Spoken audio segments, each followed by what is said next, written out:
怎么了？不是要去船上吗？把眼睛闭上，我带你过去。为什么？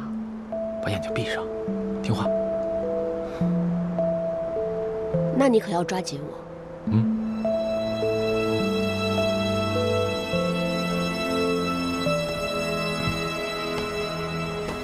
挥之不去你的身影，燃烧我心里的悲情。擦肩之际已爱上你，一夜一夜爱你。花期开到荼蘼，收集一生流离，待花开再好了吗？回忆。情深缘浅不由己，命运握在你手心里，此生我愿寸步不离，一夜一夜不离。若非备战已是浪迹，再剩下就潦草结局。一颗心在流泪之谜，错爱一生为你痴迷，一生为你倔强，一次又何妨？不常离歌凄凄，世间负爱已光芒。非与丝间交错，心如冰花刀割，不问是非的世界，江南阡陌，不诉一场相忘。喜欢吗？大婚那晚，我还是你的仇人。从那以后，我们经历了这么多生生死死。感谢你，一直对我不离不弃，陪着我。我呢，一直想给你一个真正的婚礼，一个只属于我们两个人的婚礼。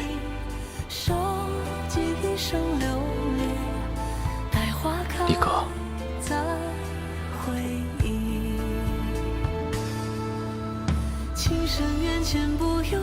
我爱你。命运握在你手心里，此生我愿寸步不离，一夜一夜不离。若非备战已是浪迹，再剩下就潦草结局。一颗心在流泪之谜，牵挂一生有你，煎熬一生有你，不如朝朝心不慌。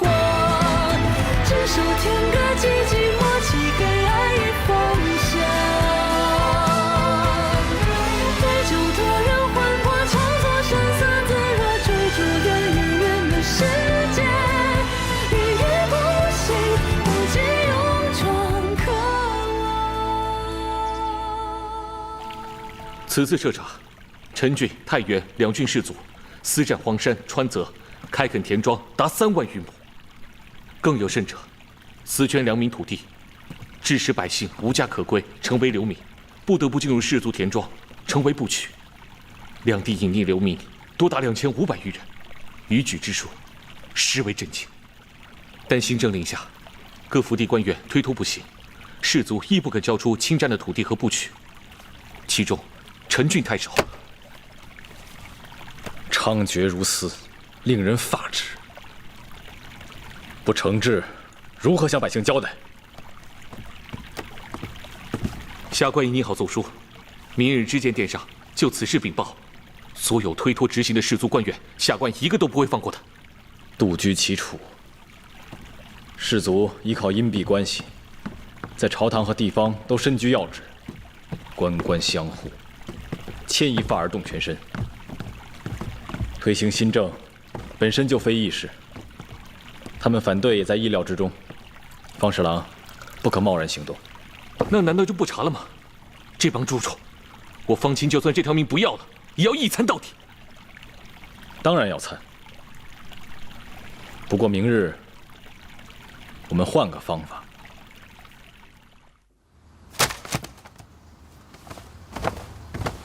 殿下息怒！息怒！息怒！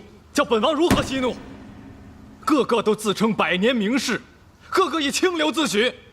然后呢，侵占良田，欺压百姓，无恶不作。士族的田庄，居然查出那么多被侵占的土地不取，却依然还有人敢对新政拒不执行，简直罪该万死！殿下，下官有事启奏。起来！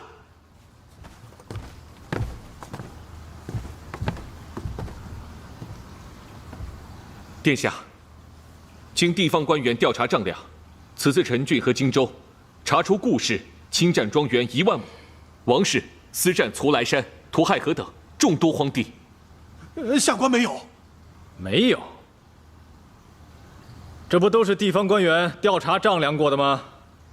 会有误会吗？好，来人，现在就带人去王府和顾府查。殿下，下官真的没有啊，下官没有侵占那么多呀。那山不是我们家的，柳家的，是不是柳林？什么阻拦山？殿下，下官根本不清楚。还有，衡阳、南豫州、雍州，共计查出士族侵占良田300万亩，隐匿流民5万余人。放清，胡说八道！这简直是子虚乌有，这是污蔑！你这是要陷我族人于不义呀！诸位可都是朝廷的肱骨之臣呐，连你们都侵占良田，强征百姓，你们实在太伤本王的心了。本王原本还感念着各位为北京捐献布曲，捐出私粮，没想到你们居然……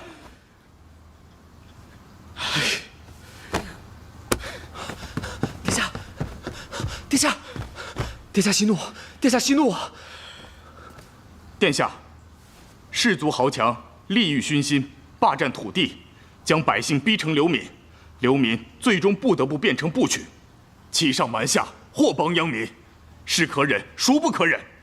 在下虽身为士族，也知如此下去，大宋必衰。下官以为，若还有阻挠新政者，罪大恶极，罪不容诛。侍郎所言极是，这件事情，本王绝不容许。查，通通给本王查清楚。从现在朝堂之上的官员，一家一家的查，不能以身作则，如何在朝为官？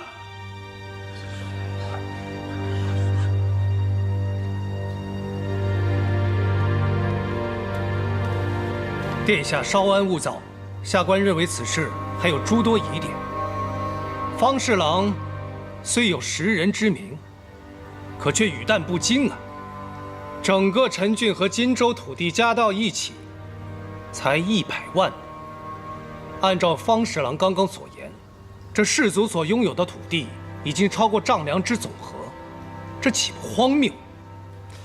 另外，徂来山和涂亥河本为柳氏所有，又因为何故变为王家非法侵占？方侍郎，地方官员奉令行事，你用人不当，还不做核实，拿着这样的奏报在这知见殿上胡作非为、信口雌黄，如何在朝为官？错了，我让他们再三核实过的。中书令若觉得有错，请中书令拿出数目。方侍郎，你奉令调查，却不躬身亲历，如果冤枉了人，损害的可是朝堂的颜面。但中书令也不能说我有错就有错呀。再说，就算地方官员丈量或汇报稍有误差，但士族强占良田，绝对确有其事。下官请受命继续调查，这次绝对亲力亲为，不会再出错了。殿下不可！殿下，方侍郎入仕尚短，经验不足，担此重任，恐怕会给朝堂带来灾难呐。尚书放心，下官这次绝不会再量错你家强占的土地了。行了，方侍郎，你确实经验不足，险些酿成大祸。若不是中书令沉着老练，及时提醒，按你这个数目查下去，那天下岂不是大乱了？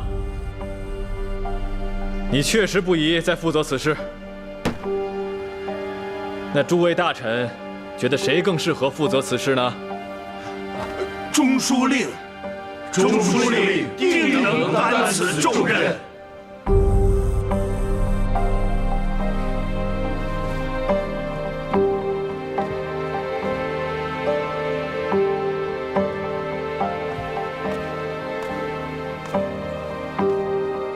那就有劳中书令了。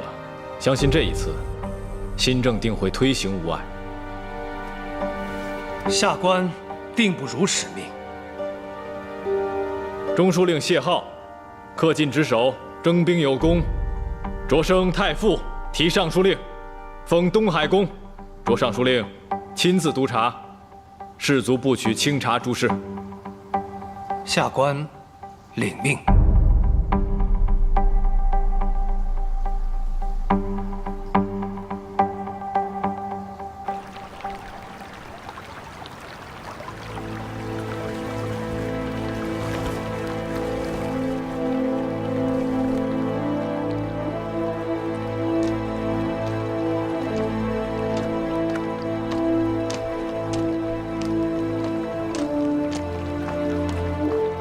爹，魏军已退出黄河，咱们可以回家了。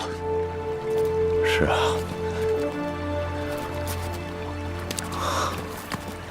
该回家了。爹，彭城王体谅爹年迈，让爹回朝做武兵尚书。可爹在北境打了一辈子的仗，还真是有些舍不得。你跟凤儿都长大了，这些年也算磨练有成，以后就靠你们了。请爹放心，我和凤儿定不负爹的期望。好儿子，传信给力哥和凤儿，咱们会健康，回家团圆。好。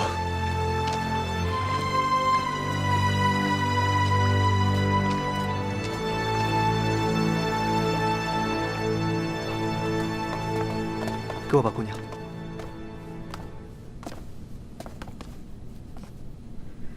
子金啊，我们来这里做什么？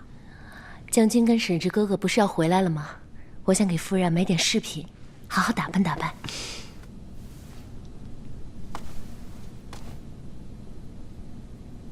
黎妃，你怎么也在这儿啊？沈夫人，这么巧啊，你也来这儿挑选首饰啊？黎妃，我们认识吗？夫人，前2天我们还去了彭城王府呢。是啊，我们还一起喝了莲子羹。莲子羹？嗯。啊，夫人，这家首饰铺非常的不错，您赶紧挑选挑选。啊，夫人，我们先这边看。好。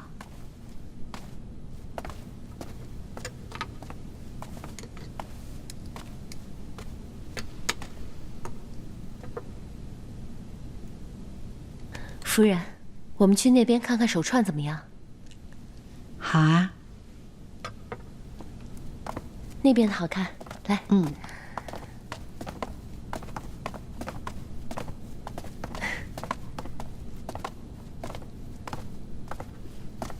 夫人喜欢什么款式？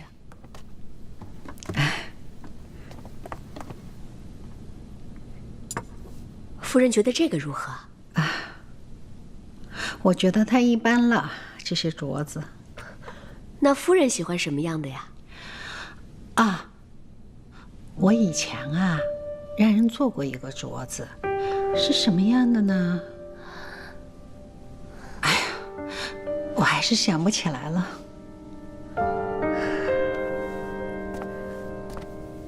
夫人，您看这个，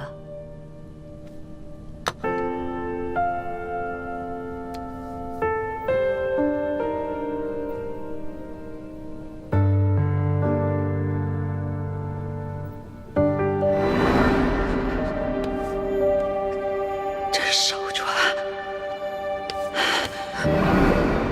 好熟悉的感觉，我好像在哪里见过。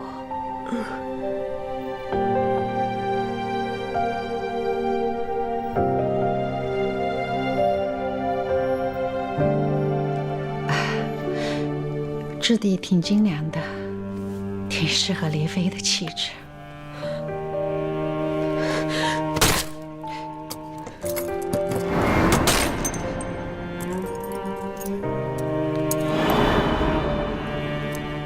夫人，您看这个，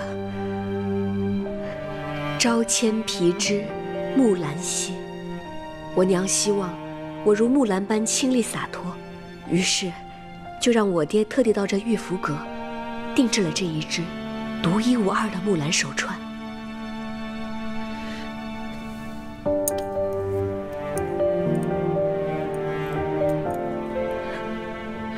独一无二，朝千匹之，木兰兮。娘希望你像木兰一样清丽洒脱，便让你爹为你特意打造了这条天下独一无二的木兰玉串。木兰玉串，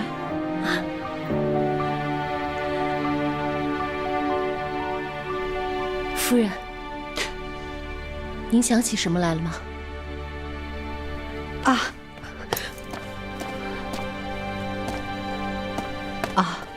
我想起来了，我今天还要去寺庙礼佛呢。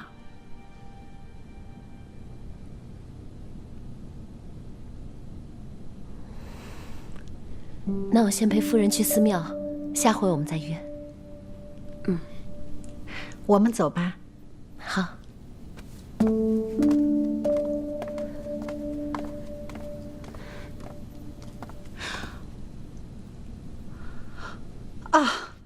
对了，我想起来了，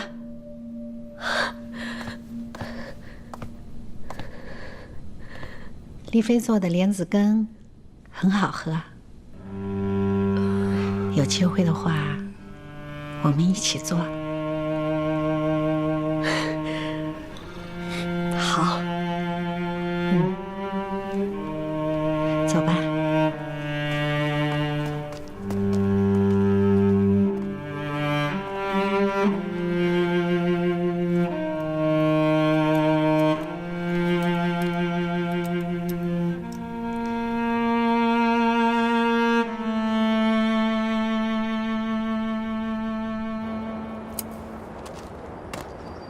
夫人很喜欢牡丹吗？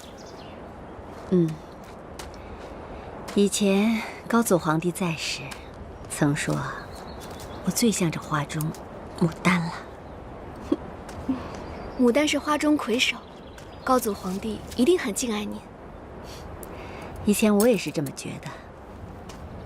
喜欢牡丹，是因为人人皆赞它是花魁。但现在倒觉得，抛开它的俗名俗论，牡丹花型圆满，玉笑珠香，姿态大方。其实它本身就很好看。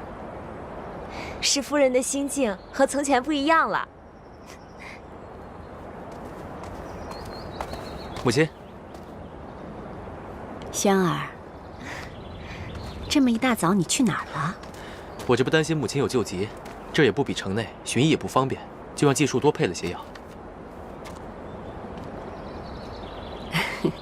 还是我的轩儿有心啊。夫人，您看。哎呀，你这丫头可真是巧啊！这简简单单的几束花，经她这么一修剪啊，放在这个瓶子里，还真是好看呐。婉儿姑娘心灵手巧，可不只会插花，琴艺才是一绝啊？是吗？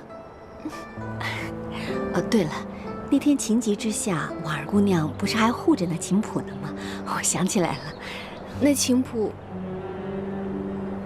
对婉儿意义非凡，很是重要。那可是婉儿的心上人所送？不是的，婉儿不敢奢望。那个，我先把这个花放屋子里。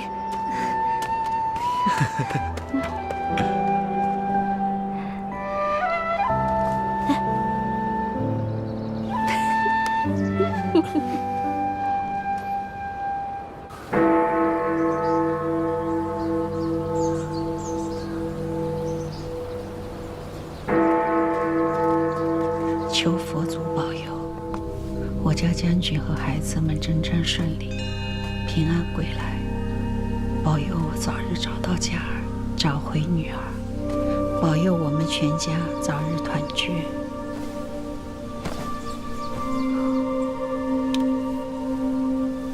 信女祈求佛祖保佑我早日找到亲生爹娘。如若成真，信女愿一生如素。虽然在襁褓中便被坏人掳走，但我总能在梦中听到娘亲的歌声。想必是佛祖给我的启示。投我一目光，报之以穷居，非报也，用以为好也。投我一木汤，报之以穷养，非报也，用以为好也。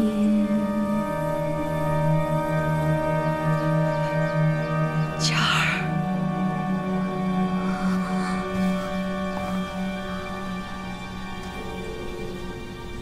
你是佳儿，你是佳儿，娘。佳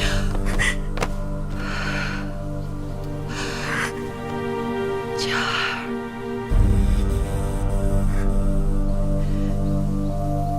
佳儿，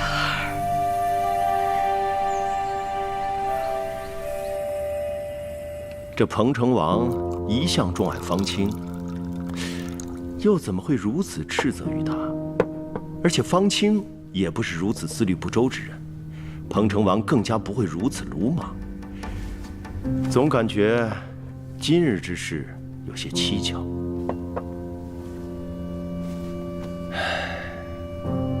崔和、驻防，甚至陆远要杀他，彭城王都可以隐忍蛰伏，伺机而动。顾维渊让他的几个手下怠慢新政，彭城王不是看不出来。至于那个方清，彭城王能委任他撰写新政要略，说明此人绝不是什么莽乱之人。尚书令的意思是，今日知见殿上是彭城王与方清设的一个局，目的就是为了让尚书令主理新政。还是柳侍郎眼明啊！彭城王是算准了我无法推辞，这士卒皆为我谢氏马首是瞻。若我推辞不受，彭城王还是会把新政交给方清，岂不是让士卒怀疑我早已经被殿下给说服？殿下是算准了士卒的心思，也算准了我的心思。可这烫手的山芋要是接了，又该如何化解？的确是难为尚书令了。不如我们召集顾维渊、王猛等人前来，大家共同商议一下，言明现在的局势，大家同心协力，没准能够化解呢。那些人只能看到眼前之利，看不到来日之忧。彭城王正是掐准了这一点，才把我推到这个坑阶上。这新政，我若做得好，他们必定与我离心；若做不好，彭城王自然有理由降罪于我。左右倒是错。这彭城王是越来越犀利老辣了，况且沈廷章父子还没有回来。若他们回来，彭城王如虎添翼，我们的形势会更加糟糕。谢浩任尚书令，而且他还晋升为太傅，封为东海公。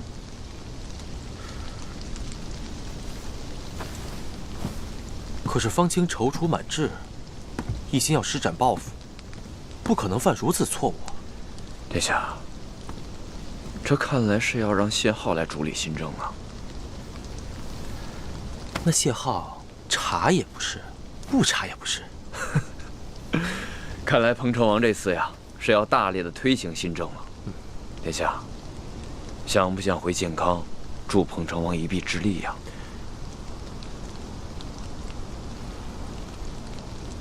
先不着急，刚把母亲安顿好，我想多陪她几日。轩儿，母亲，来，这是母亲给你炖的汤。有劳母亲了。轩儿，你也在这儿陪母亲几日了，早点回建康吧。来，您先坐。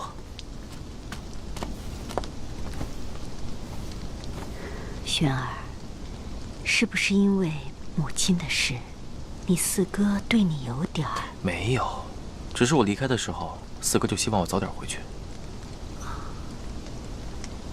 轩儿，母亲知道你是一个有抱负之人，你也让季树关注着朝中政事。可是你迟迟不回建康，是不是因为母亲的事让你无法面对你四哥呀？母亲，这一次我们真的伤害四哥了。这次母亲错了，愧对了康儿，所以我让你早点回建康，多帮帮你四哥，也好替母亲多弥补一些。是，只是儿子希望母亲就在此修身养性，千万不要再涉朝堂。轩儿，你放心吧，我断不会再跟任何朝臣来往了。我就在这皇陵种种花，抄抄经，为你们祈福，也为自己赎罪。母亲，我知道您做的一切都是为了我，但是什么朝堂权位，我真的不在乎。我只希望担得起我肩上的担子，我对得起大宋，对得起百姓，做好这一切我就已经很开心了。我真的此生无憾。我知道，这次你四哥能够开恩放过我，那都是以多年来养育之情为代价换来的。如今走到这一步，母亲的心是很痛的。现在才明白，这世上没有什么事比亲情更重要的。我也不知道此生能不能再见到你四哥。一定会的，母亲已经知错了，四哥一定会原谅您的。真的吗？真的。母亲您放心，我会尽快回建康。雪儿肩上的担子，从来就没有忘。来，把这汤趁热喝了。谢谢母亲。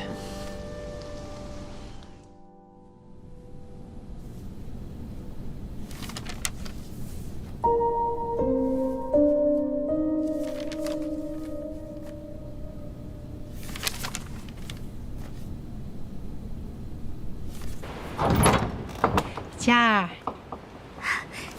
来呀，快坐下。佳儿，你看看娘给你拿什么来了？哎呀，佳儿，快坐下。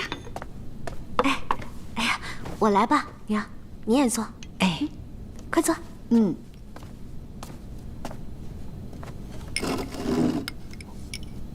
娘，您费心了。不费心，你快吃。那府里的人啊，我跟风儿说，这个是给大师的点心，他没怀疑的。你快尝尝。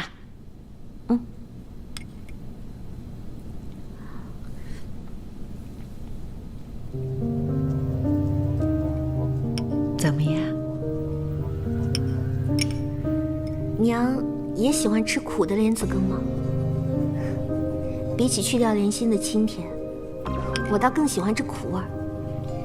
其实人这一辈子就像这苦莲子，入口的时候虽然很苦，但回味却是甘甜。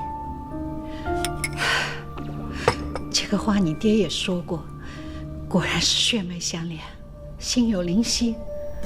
佳儿，娘好不容易找到你了，我带你回去见你爹。来，走，娘带你回去见你爹。娘，我们上次不是说好了，要等爹爹打完仗回来才回府的吗？说好的。是啊，您上次不是说爹爹快打完仗回来了吗？娘，在爹爹回府之前，千万不要透露给任何人您已经找到我的事情。可娘舍不得你啊，娘每天都想见到你。来，娘，先坐。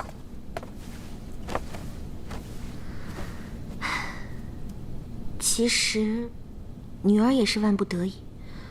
女儿以前也怀疑过，自己或许是沈家之女，还去了沈府。可那时有一个自称是沈府嫡女的姑娘，恶狠狠地把我赶了出去，不让我见娘，还说沈家没有丢过女儿，若是我再找上门，她就要杀了我。啊！后来我才知道，那位姑娘嫁给了彭城王，成为了黎妃。黎妃？就是她。她如今有权有势，若是看到我，肯定会认为我在蒙骗娘。所以，还是等爹爹回来，让爹爹做主，好吗？好，好，娘都听你的，都听你的啊！娘明天还来看你，好不好？好，当然好。可是娘不能每天都来，这样府里该起疑了。